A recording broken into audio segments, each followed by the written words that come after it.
Chapter 2, 2019. A handful of 40-somethings forgetting they were losers may be the only thing standing in the way of a devilish shapeshifter with a penchant for clowns who has been feeding off of fear in children in the town of Derry for hundreds of years.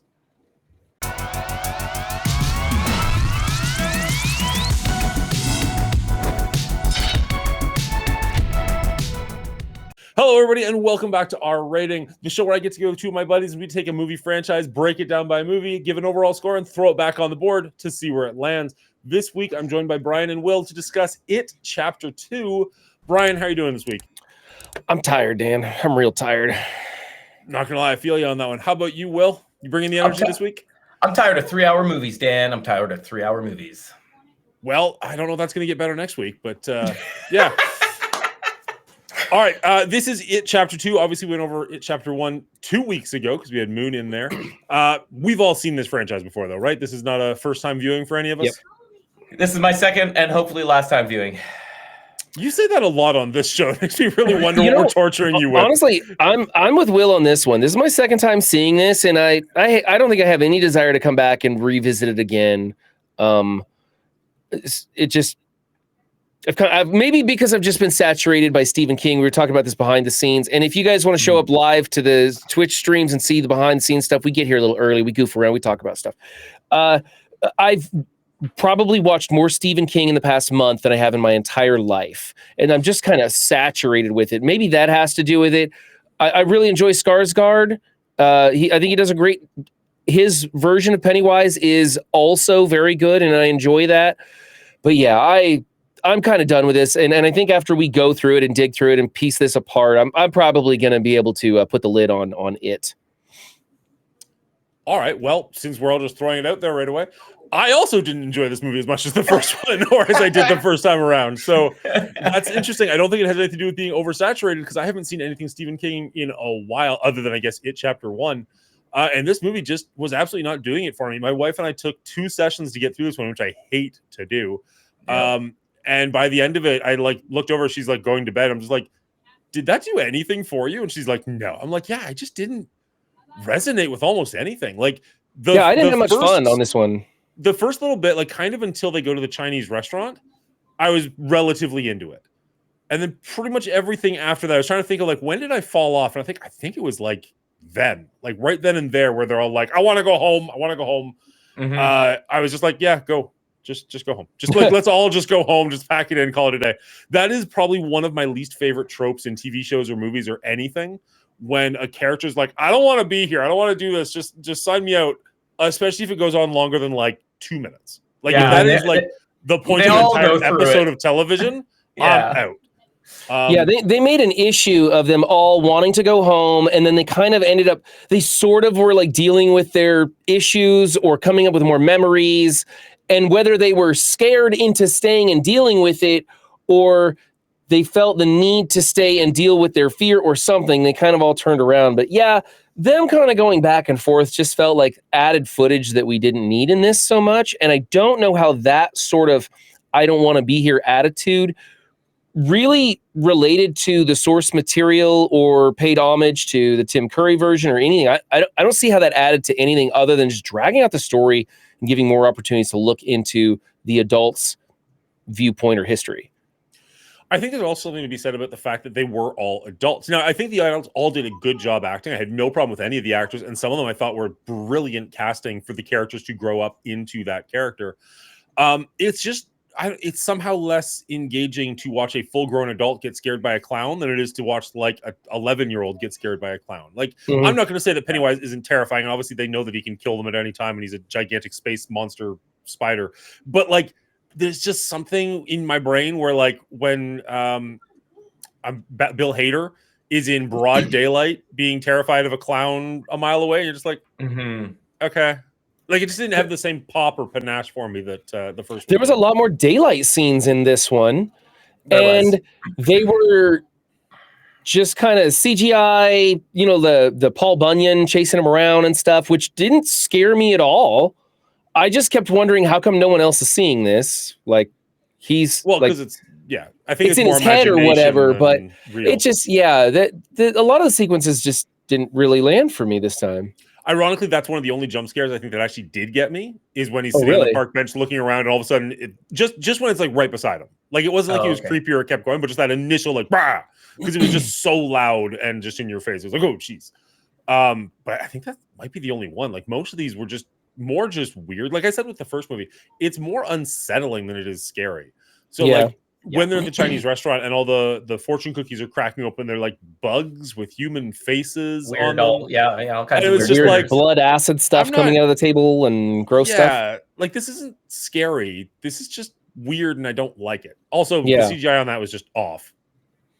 I felt the CGI on this one was more off than the first, actually. Agreed. Just in general, like this one had a bigger budget, should have been able to do more with the CGI, but the problem is that they just added more CGI instead of, touching up scenes to make them look better. They went full CGI and it ruined a lot of the movie for me. The other problem, like Run said, there was a lot of like daytime type scare scenes, and there wasn't as much as in the first one.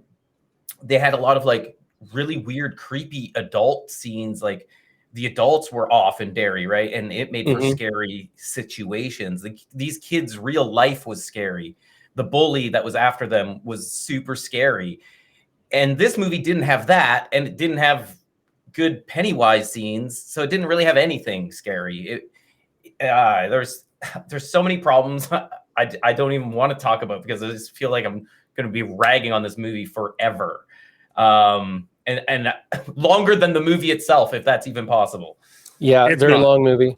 This one, so the first movie was 35 million and it grossed 704 million worldwide. And the second movie came in almost twice as much, $79 million budget, made almost half as much worldwide, 470 million worldwide. I wonder how much of that budget went to the fact that now they've got all the kid actors, but also all the adult actors. And you got some fairly big names with like Bill Hader, Jessica Chastain, James McAvoy. Like they're probably bringing in a pretty significant chunk of that additional budget, unfortunately. And, you mentioned Bill Hader completely overshadowed the James McAvoy's character, Bill. And when it was Bill's supposed to be the lead character in here, but honestly, Richie was the one I was watching and intrigued with for most of it. He was a little more interesting. And they were touching on Richie's like secret, but they never really got there, never went anywhere with it. And instead he was just running around from Paul Bunyan out in this.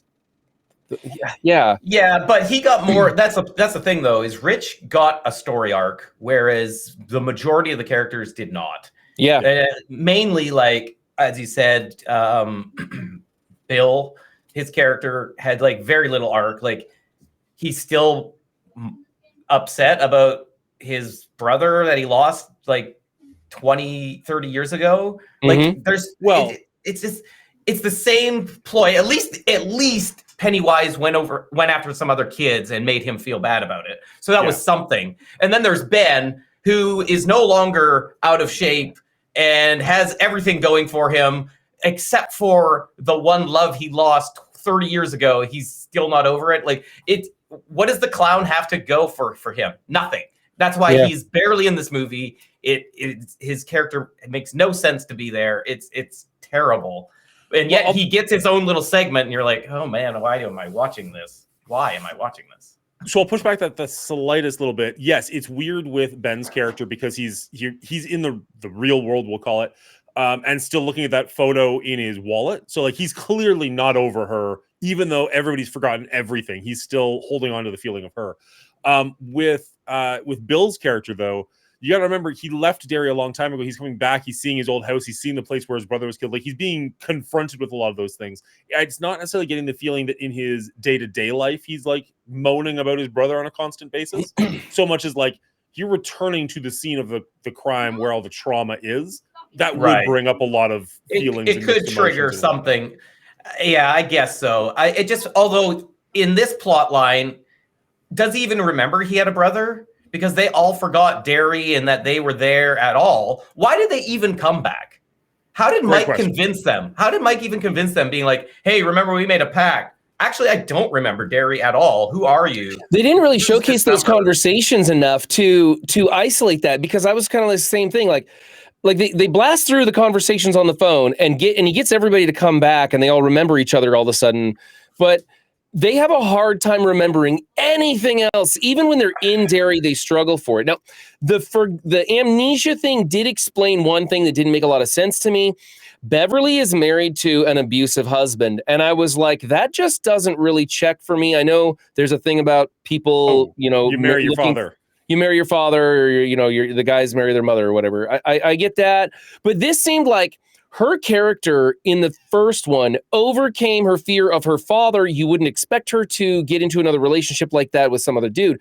But if she completely forgot all that, then it would make sense that like subconsciously she would fall back into it. So that did make a little bit of sense, but they didn't really explain it. I had to make that connection myself, and it was a bad way to go about it. But the rest of them forgetting everything and having trouble remembering, and when they did remember, they just wanted to leave and bitch about it the whole time, really just kind of ruined it. And like you said, Ben being this really attractive guy all of a sudden, it didn't jive with me. That whole story was pointless at that point. I didn't like it. I think talking on the amnesia thing, I don't know that they necessarily forget their families or that they grew up in Derry so much as they just have all moved on with their lives. They forget, they do forget Derry, I guess, to some extent. They do forget a lot of what happened. They forget their friendships and why they've got the scars on their hands. But like, I don't think she forgot that she has a father because her dad still lives in Derry, and she didn't. She purposefully moved on from him. Also, how did that guy survive that hit to the face from her? I thought he was dead from the first movie. She like slams him with her dad. Like she slams that toilet cover. Oh, yeah. Oh man, that would kill somebody so easy, I think. Yeah, it's just a 20-pound brick of porcelain. Yeah, he's fine. He's fine. Having her husband be abusive, though, in the book at least, is a huge plot point. Like he actually follows her to Derry and is like kind of a main antagonist. So in this one, she just takes the ring off, and like that's the end of his storyline, which I was okay with because this movie's already 3 hours long and bloated with the characters we actually care about. Or are supposed to care about. Thank you. Sure. But it's just one of those things that, like, I'm kind of glad they left that in the book. The amnesia thing is intentional. They put that in there. It is supposed to try and represent the forgetting of the childhood, the forgetting of those things. It was kind of explained to me. I was doing some research on this. What a lot of people do with trauma is they take it and they put it in a box and put it on a shelf and they leave it there. And until something forces you to open that box, that's where it kind of stays. But they also forgot their bonds and their friendships, and overcoming that trauma is what they lost. And so having to come back to Derry to regain remember that, hey, we overcame this clown. And that's what they were trying to do, is that everybody's like, F this, I don't want to deal with this clown. But as they continue to remember things and continue to remember each other and work together, they remember that they overcame the clown once before and that they can do it again. That's what they were trying for. It just didn't play out well enough for me, and I didn't like it. So we talked last week a little bit about like generational trauma and stuff like that. That to some extent, and like, I'm not a psychiatrist by any means, that is how trauma works, though, is that you do just kind of put it away and forget about it. And like your brain, like the rest of your body, heals. And it doesn't always heal properly. It doesn't always heal the trauma. Sometimes it just heals a scar over the trauma. So like, if this is something that you can't deal with, your brain will just be like, let's just not deal with it. Let's just put a little bow on that, put it over there, and we'll just put that aside. So I don't know that that's exactly, it would work this drastically, but I definitely think that's something Stephen King was trying to touch on with this, is like, like they were so traumatized by what happened, it had to be put aside, it had to be forgotten, it had to be put in a box and just like left aside. Right. But was this a chosen, like these 7 people chose to forget this, or was this an Pennywise tactic to get them never to come back because they know he's secret, right? It doesn't explain it. I think in the course of the story, it's it. I think from the writer's perspective, it's trauma. Does that make sense? Like, that's kind of what I'm trying to get at. Yeah, I understand that it can be multi-leveled, and that's how it's supposed to be. And in the book, it can be very much that. Sure. In a movie that's 2 hours, 3 hours long, way too long, It's hard to get both of those across, and I don't think they did it in a very good way. Yeah. They clearly didn't. All of us are in disagreement of the nuances of that whole thing, and so that clearly they didn't do a good job of it. And something else that they didn't do a good job of was weaving together a cohesive plot that makes sense. I mean, the plot is so simple. How is it 3 hours long? Well, okay. First off, why did they have to bring the bully back, Henry, right? He fell down a well and could have died. And instead, in the beginning of this, he gets flushed out the drain and goes off to, go to the mental institute and everything. Yeah. Okay. So that's where I think her husband could have been an interesting point, is having her husband be that antagonist instead of bringing Henry back. It doesn't give the trauma to everybody, because obviously none of them will know who that character is, but you still get him like stabbing them and attacking them and being like, why are you with my wife? What are you doing to her, or something? But Henry wasn't even traumatic for me. Like it was a bad play bringing him back in here because he wasn't scary. He didn't seem to scare the group. They were just like, oh crap, this guy, why are we dealing with this right now? They're more afraid of Pennywise. He's just a sideshow for them. It's not even a big deal. People are getting stabbed by him and they're like, pull it out. We'll deal with this later. Let's go. Just stab him back. Stab him back. But did you notice that is it Henry is the character's name? I forget. Henry's the bully. Yes. Henry the bully. Okay. He had a Firebird car in this. He escaped from a mental institution that he has supposedly been in since he was a child, since juvenile hall. How did he get the car to drive there? How did Pennywise give him that knife? Where'd that come from in reality, right? It's just one of those things that Stephen King's just kind of like going to be ambiguous about. Okay. But there were so many little things in this movie that just made absolutely no sense whatsoever. And I'm like, why did they put that in here? That's dumb. I mean, to me, that was the least of my concerns. Pennywise is like a freaking cosmic being, can do whatever they want. Given this guy a knife and a Firebird that his little zombie buddy can drive him around in, that's the least of my concerns in this movie. There's so many other plot holes and just like bad writing and bad character work that takes me fully out of this, that those are so minor to me. But I mean, you're not wrong. You're not wrong. Yeah. Did you notice the little kid that keeps bumping into everybody and they keep scaring the shit out of this poor little kid? It's the same kid every time, and everybody's having like a mental breakdown in front of this kid, and they keep using the same one. Yeah. I was like, why is it this kid? And it never amounts to anything. Why'd they keep reusing the same kid to take the brunt of their mental? He gets murdered pretty drastically directly in front of Bill. That was for Bill's sake. It was like somehow building a rapport with Bill, being like, oh, I remember you from the restaurant, and it was weird. Then you were here, and you're telling me you're going to the fair, and now I know Pennywise is after you. I have to save this kid like I couldn't save my brother. Or didn't want to save my brother, or didn't. Okay, I guess that makes sense then. All right, I'll stay on that trying to be at the redemption arc that he didn't get, or deserve. Yeah, or deserve, exactly. Yeah. I'm with Brian on this one. There was a lot of inconsistency. As we've mentioned before, I really like rules in movies and stuff like that. I can go with almost anything you want to put down as long as you follow your own rules. And it felt like Pennywise was all over the place, especially in like the last 45-minute cutscene or fight scene in the basement or whatever. Like, I don't know, sometimes he seemed like they could punch him, other times he seemed ethereal, sometimes he would attack them, sometimes he was just content with scaring them, sometimes he was having a comedic bit with them. So this was like, what is going on? Like, why could he attack? If he could just stab them and kill them, why didn't he just do that? Why, like, he attacked Eddie and killed Eddie. Why was that a thing? This has to do with the way that they perceive Pennywise, because remember, Pennywise isn't actually a clown. He is a multi-dimensional being of pure evil from the in-between universes or something crazy like that, right? Stephen King spent like 700 pages trying to explain it to us, and nobody even got it then. Just snorted it all away. Right. So this battle at the end is supposed to be them overcoming the fear, working together, believing that they can, using positivity and creativity or something. And like at the end, Not they start positivity. belittling him, turning him into a puddle, and then they rip out his heart to finally to kill him. But they have to belittle him and believe that he is nothing. And that's what it has. So it's this matter of belief and fear and stuff. And it's like representative of it. And it's very, ambiguous. It's it was kind of rough.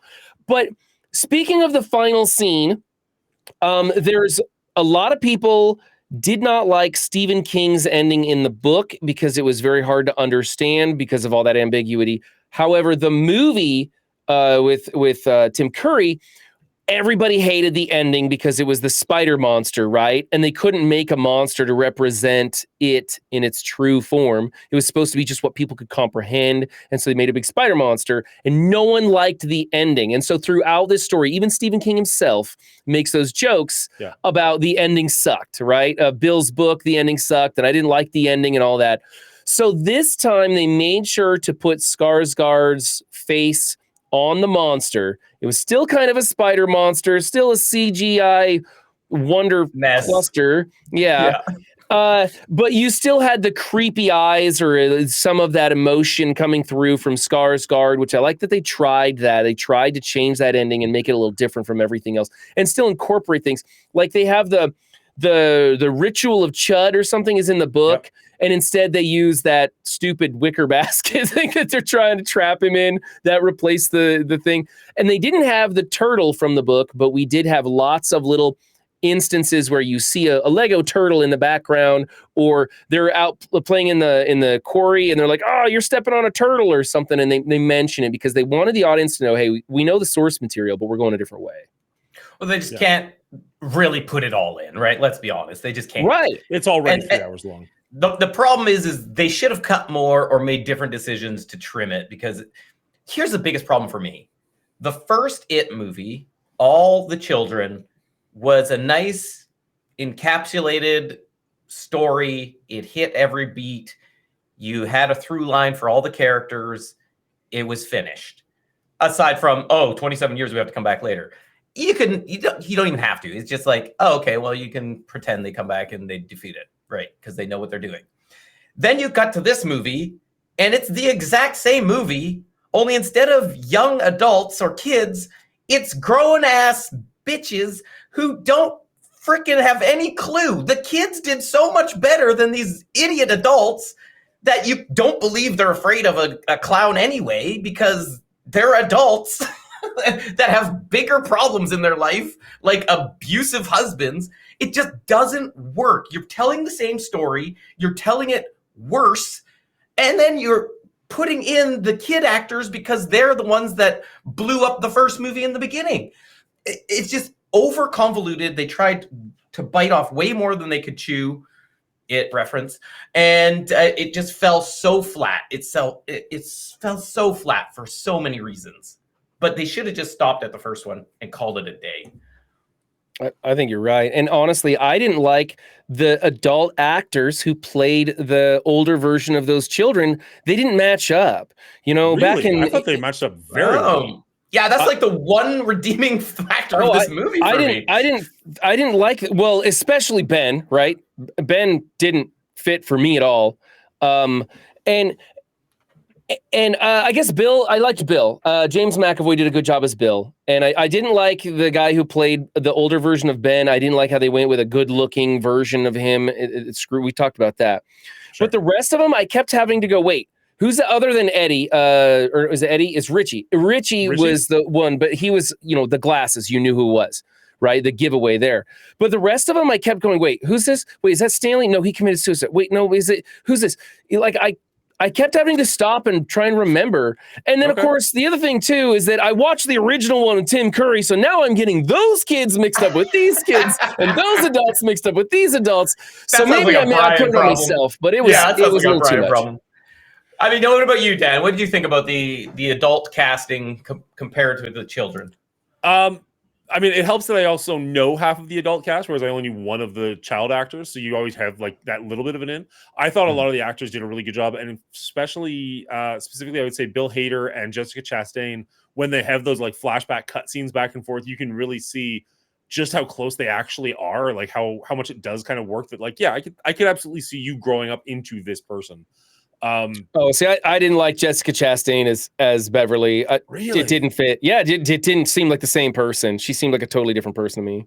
Okay, that's fair. That's your opinion. I will staunchly disagree with you. I think she was probably the best cast of them, but okay. As far as physical appearance, I think Eddie was the best cast. They look so close. Like, he looks like an adult Eddie for sure. Yeah, I'll give you that one for sure.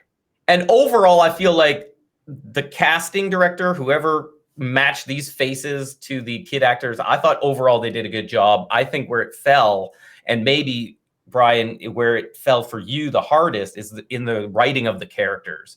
The characters just didn't have enough to pull their child characteristics that we already had a full movie of, to let them feel like, oh yeah, this is this person 30 years from now. Because they just didn't, even when they went off on their find their little artifact trinket voyage on by themselves, which is a complete waste of time because the whole ceremony was bubkiss and the whole plot, it was irrelevant, could have been removed, and we saved an hour out of this stupid movie. That even those parts was more about the flashbacks to the kids than the adults reacting to it. And it was so stupid because we didn't get to attach ourselves to the adult characters. Yeah. We just yearned for the children characters that we only got a flashback of. And they ruined the flashback because the kids are 2 years older and they freaking CGI'd them to look younger, and they ADR'd their voices and they sounded weird like chipmunks sometimes. And I couldn't stand it. It just, everything in this movie just disappointed me. I was so bored, but I was more angry, so I just hate watched this thing.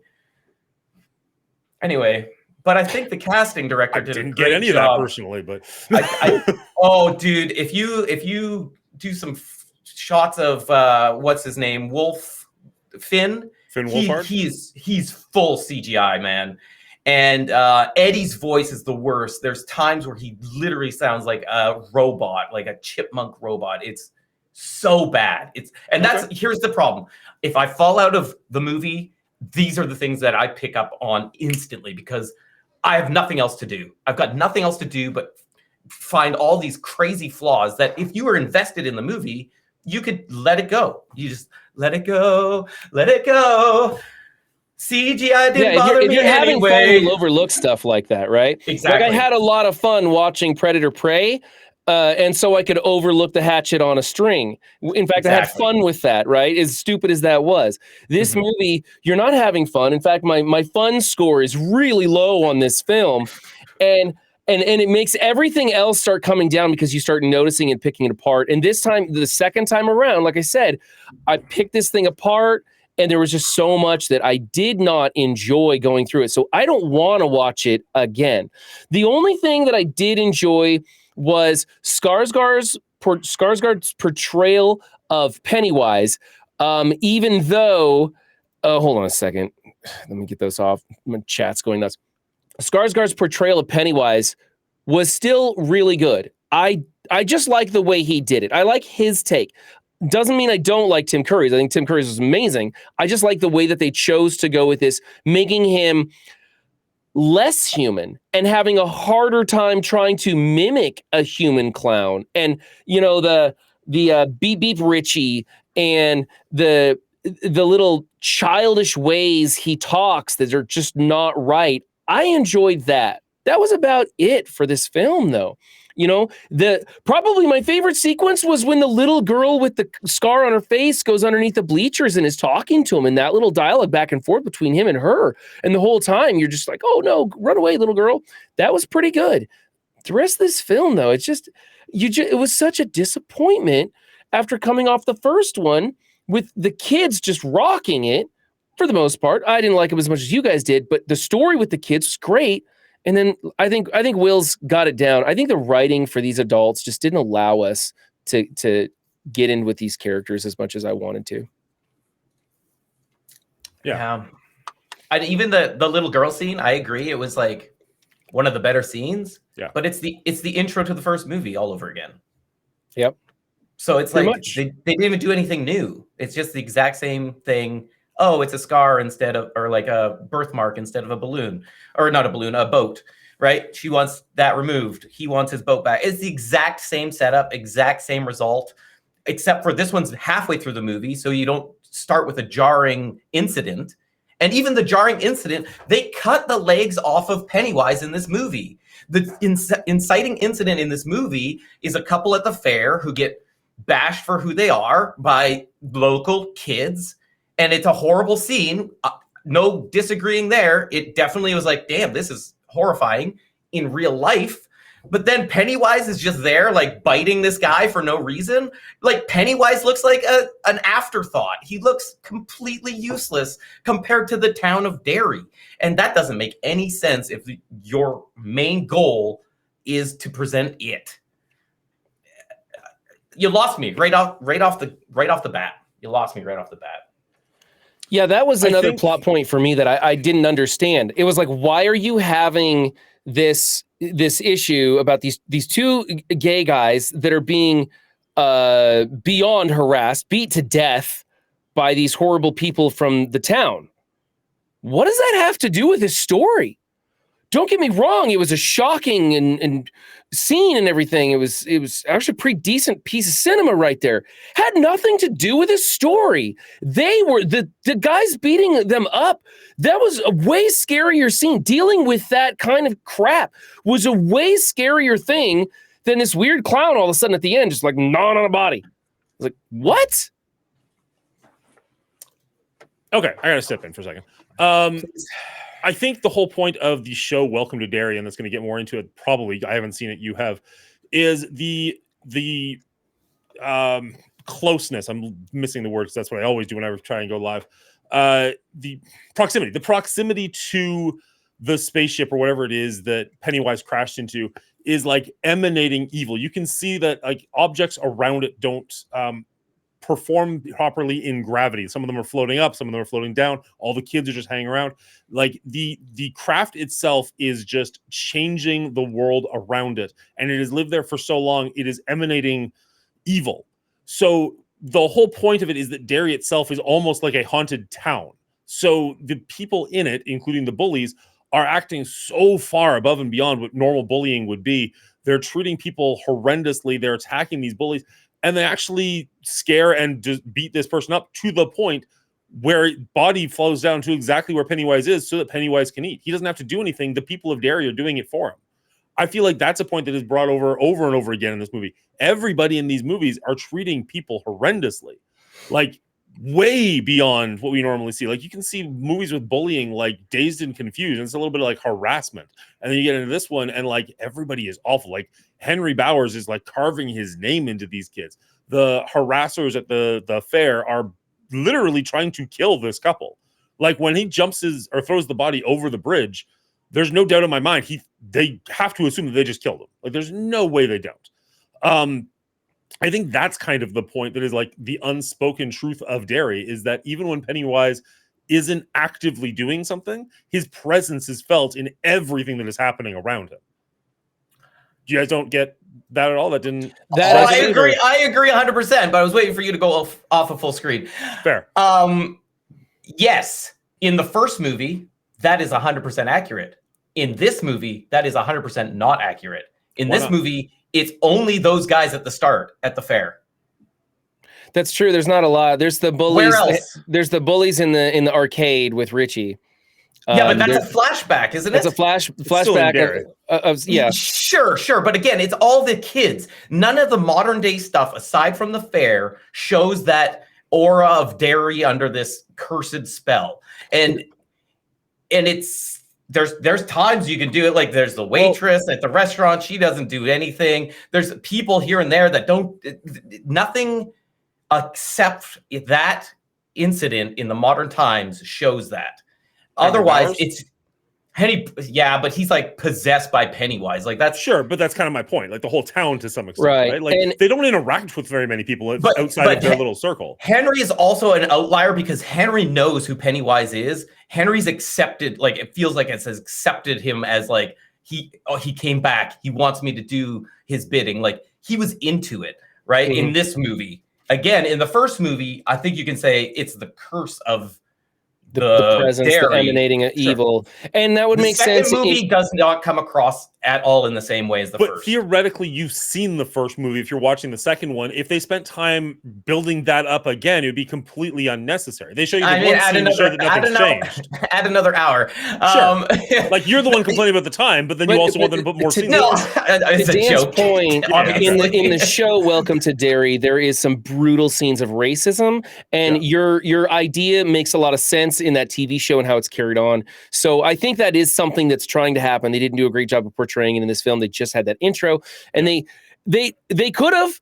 They did a lot of redundant, wasteful imagery and storytelling that just didn't need to be here. I would have preferred showcasing a little bit more of the emanating evil from the presence of it. Yeah. My issue, if we're going to do this, I'm going to go back to something Brian was talking about a little bit earlier. I just want to put a bit of a finer point on it.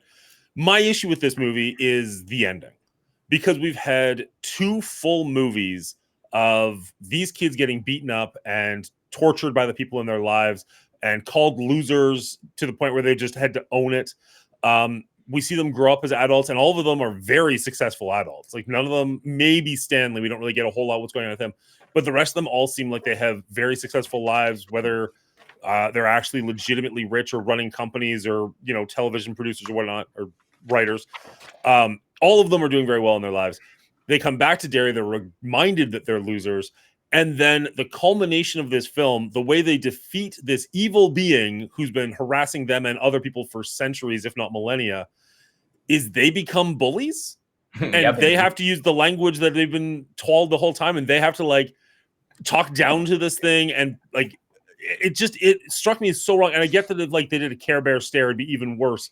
But at least that would be like they're defeating it with happiness or joy or love or something. But the fact that this evil being is defeated by kids turning to bullying and saying evil things to him, just rubbed me so incredibly the wrong way. That's the thing that bothered me the most. There was a lot of things that took me out, and a lot of rules that Pennywise didn't follow that I really didn't like. And that whole fight in the sewers was just awful. But when it culminated in that, I was just straight out. That was the worst decision it could have been for me. He's such a sad little clown. I thought he'd be joking with them, because he's messing with them so much, and he's like, "Oh, you're small, you're nothing, you're small," and he's shrinking away. I really thought he'd come back and be like, just impale all of them. Yeah, right. Do something.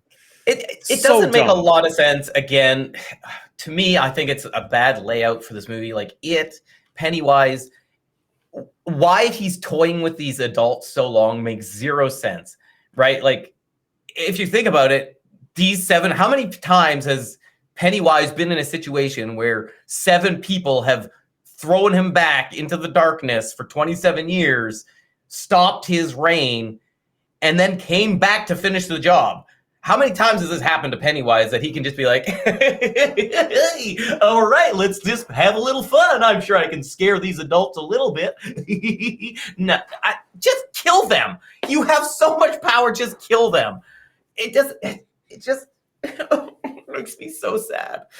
And that's even if they'd had to build him up, and they got there right at the very beginning of it, and he had to gain his strength back, and that's how he killed Eddie, is because he finally ate enough fear that he was able to manifest himself in physical form. But they say in the movie he's almost at the end of his cycle.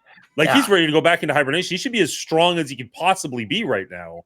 Just and they're just mean to him, and he dies. Just piss right off. Yeah. Oh man. Yeah, that's. I would have preferred the freaking Chud ceremony to work. They were all buying into it. They buy into bullying him. Why wouldn't they buy into this and just have it work? Because it's the same thing in my mind. As long as they're believing it, it's going to work. Should work. It should work. Yeah. They believe that the spear is going to work, and the spear takes it out for a couple of seconds. Exactly. So why it doesn't work doesn't make any sense, aside from it's a horrible plot line that shouldn't have been in the movie in the beginning, because obviously the indigenous people didn't get rid of it. Otherwise, it'd been gone. What the hell? Well, because they didn't believe it would work, or whatever he scratched off of the thing. Yeah, it did fail, and that's why he scratched it off. He wanted them to believe it, and they did believe in the beginning. It's all But good. how would I buy into this story being like, wait, if the native people already took care of this, why is it back? How did it come back if it worked? It doesn't make any sense. Yeah, not a lot of Logically, the adults were thinking all that hard on this one. Yeah. Anyway, whatever. It is what it is. Richie definitely had the best arc. The most intense scene to me, and then ruined completely, was the old lady in the old apartment that Bev used to live in. That old lady was amazing. Yeah. Her creepy smile, her distant stare, just weird twitchy. It was like all like really like, why is this happening? This is so weird. It makes no sense for her Bev character to go through this, but it's at least interesting. And then it turned into a CGI disaster which again made no sense. Just killer. It made no sense. But that 5 minutes of like her getting tea was like at least interesting to me. That was probably one of the better scenes as well. I think that old lady was probably one of the best actresses in the film. And it creeped you out. It gave me goosebumps watching it, the way she would just ask a question, just freeze frame pause.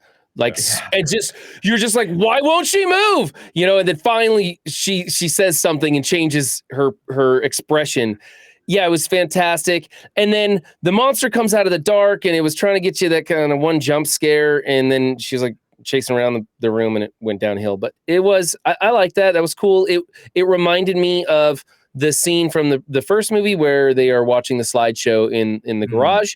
It was reminiscent of that, how Pennywise came out and scared them. And it was pretty scary, but it didn't land as well as that one did. So, but it was a good scene. It was one of those scenes that I remembered liking a lot the first time. Like I probably would have put it up there, like you just said, with the scene from the first movie with the slideshow. And this thing, it just didn't do it for me very much at all. Maybe because I knew exactly what was coming, or had an idea. Like maybe I'd built it up, like, oh, this is the good scene. And like, yeah, the freeze framing was kind of cool, but everything, like once she's in the kitchen and like she's doing that weird walk she does, I was just like, okay. I like the weird walk. I didn't see her. You could tell she was naked walking around in the back. You're like, what the hell's going on? I think that's what I felt the first time, but this time I was just meh. Like most scary movies, once the cat's out of the bag, it doesn't hit the same. So I agree with that on this specific scene for sure. It doesn't hit as hard, but it was still at least more interesting than a lot of the movie.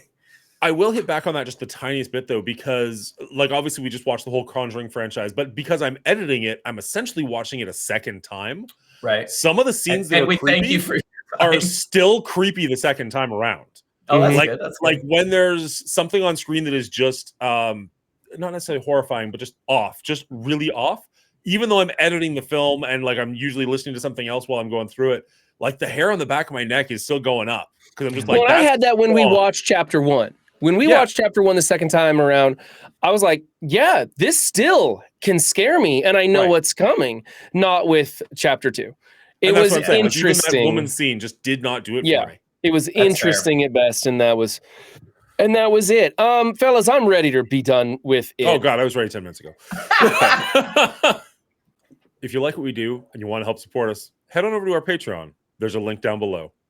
Shout out to our producers for helping with the show, as well as our executive producers, Real Bubba Hotep and Dino, and our writer, Elder JM990. Thank you all so much for helping with. Here's the breakdown of the film. After talking about it with these guys, maybe these actors were decently cast, and I just didn't have the opportunity to really feel their character because they had such crappy through lines for this film for their adult selves and just did not hold up to the tremendously good job that the children did in Chapter 1.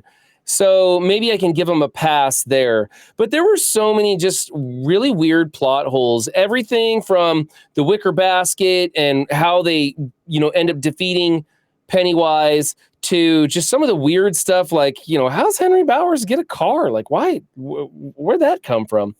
Little things that kind of took me out of the film. But the biggest thing was that I just didn't have fun watching this. I just didn't really enjoy it. And when you're not enjoying it and it's as long as this is, and there's very little for you to enjoy other than just picking the thing apart, really makes it a bad film for me. I gave this a 60. You know what? Forget that. Give it a 58. I'm giving this a 58. I can't even give it a solid 60. It's just no bueno. Didn't really have a good time with this. The only reason I would ever suggest anybody watch this is if you really enjoyed the first one, you wanted to finish it. But honestly, stop at the first one and just know that they end up beating it later. That's all you need to know. As I mentioned, I watched this one in 2 parts. And the first part, we ended about an hour into it, and I was enjoying it at that point. And admittedly, I enjoyed the first one quite a bit, and I was looking forward to getting back to this one. I remember watching this, 2019, whenever it came out, and not loving it, but enjoying it. So I was looking forward to getting back to this one, enjoyed the first hour or so of this one, maybe more than the other 2 did. I'm not 100% sure. But the second time we sat down to watch this one, and we went through the last hour and 45 minutes, I just... for the first time in a while on our rating, it really felt like I was just doing homework. Like I was just watching it to get to the end, just to be done with it. My wife was yawning beside me, and it was just kind of an awful experience. And even when it ended, I asked her, did that do anything for you? And said it didn't. I was like, okay, maybe it was just our headspace, maybe something was going on. So it's really interesting talking to Brian and Will. They were the exact same spot. This just did not work for any of the 4 people that I talked to about this movie. I will say that I think the acting in it was actually pretty decent. I liked the character. I liked the actors in those roles. Ironically, Bill Skarsgård might have been my least favorite actor in this one, just because, I don't know, when he's scaring kids, it makes more sense. And the scene under the bleachers when he's scaring the kid made a lot of sense. But having him put on that crazy, weird, funny voice and talking to an adult in broad daylight just didn't really resonate for me. Didn't make the hair stand up on my neck. It didn't scare me. It's a very unsettling movie, but it's not really scary. It just didn't hit any of the notes that I was hoping it would hit. The sound at one point even really made you aware, hey, bad things are about to happen. And it's I like scores when they kind of tell you what's going to go on a little bit, or when they're subtle and in the background, you kind of listen to it on a second or a third watch. You're like, oh, that's really well done. But not when it's punching you in the face with it quite as badly as this scene was. I just, like the guy said, the enjoyment level was awful. It was breaking its own rules. There's just not a lot to love here. And yet I'm giving this a 62. I don't think it was unwatchable. I just don't think it was nearly as good as the first one. I think it's totally fine if you watch the first one and enjoy it to finish off the series, the 2-part series. But maybe you just don't bother with the first one. Okay, here's the problem. And I think, Brian had a little bit of trouble. He changed his score. Even Brian, I felt like he's hesitant on rating this movie. Here's the problem. The first movie was a pretty good movie. And they knew what they were doing. They executed well. They had all the same capabilities, even more so funding-wise, to make a great movie. And it is technically, for the most part, made really well. There's a really good potential to this movie, but the writing was horrible. The underutilization of the actors was horrible. Relying on the children actors just forced in there so that people will come out to see it because, oh, I remember those kid actors were fun in the first one. Horrible. There were so many bad choices made in this movie that it just crippled it. It crippled it. Adding the humor where it didn't belong crippled this movie. Cutting off Pennywise at the legs crippled this movie. There's so many elements that it could have gone the right way, but they just flooded it with all of these bad choices and bad decisions. Even Brian was saying, they did little call outs to the turtle from the book, even though it wasn't in there. There's all of this lore and deep cuts in here that if you look for, you can find, but you don't want to look for because it's so boring AF. They don't know how to edit. They don't know what they bit off way more than they could chew. And it fell so flat. This balloon deflated so fast. Pennywise fell so far from Paul Bundy. It just was a disaster. This movie's a disaster. But it is a well-made movie. 59. Don't go to this. Don't watch it. It's trash. Just watch the first one and be happy with your life. Don't be angry like me. You don't have to be. I'm angry, so you don't have to be. This movie sucks. All right. And with that, we have It as a series coming in tied with Jurassic Park, but I had to put it underneath. I just had to. I knew it. I knew it was above Jurassic Park, but Dan wouldn't let me have it. No, it is tied with Jurassic Park. That is not the same thing. But it could literally be above it. But it's not, and it never will be. Because Dan wouldn't let me have it. My word stands. My word stands. Nope. Anyways, this puts it actually shockingly close to the Conjuring franchise, which I don't know. I think as an overall, yes, there's a lot more Conjuring than there is It, but overall, I enjoy Conjuring if you count how many minutes, I think it's a tie. Yeah, you might be close. I don't know. Some of the Conjuring movies were a little long in the tooth as well, but that's fair. It's a fair rating, I guess. I remember liking this a lot more than I actually did. Yeah, and that's really unfortunate. I remember liking it a lot more when I first saw it too. Chapter 2, as soon as I saw Chapter 2, I was like, no, I'm done with this. And this. What do you mean as soon as you saw Chapter 2? Like as soon as you finished watching it? Yeah, like back in 2019. Yeah. Oh, gotcha. Just compared to the first one, I was just like, what happened? What happened? All right, that's our rating of It Chapter 2, but what's yours? Let us know in the comments down below. I'd love to hear from you. We record this live over at twitch.tv/The Monguli Show every Thursday night at 9 p.m. Eastern Standard Time. So head over there and hit the follow button if you want to hang out with us live. Or if you made it this far in the video, you probably enjoyed it. Hit the like and subscribe button on this one so that we see you in the next one.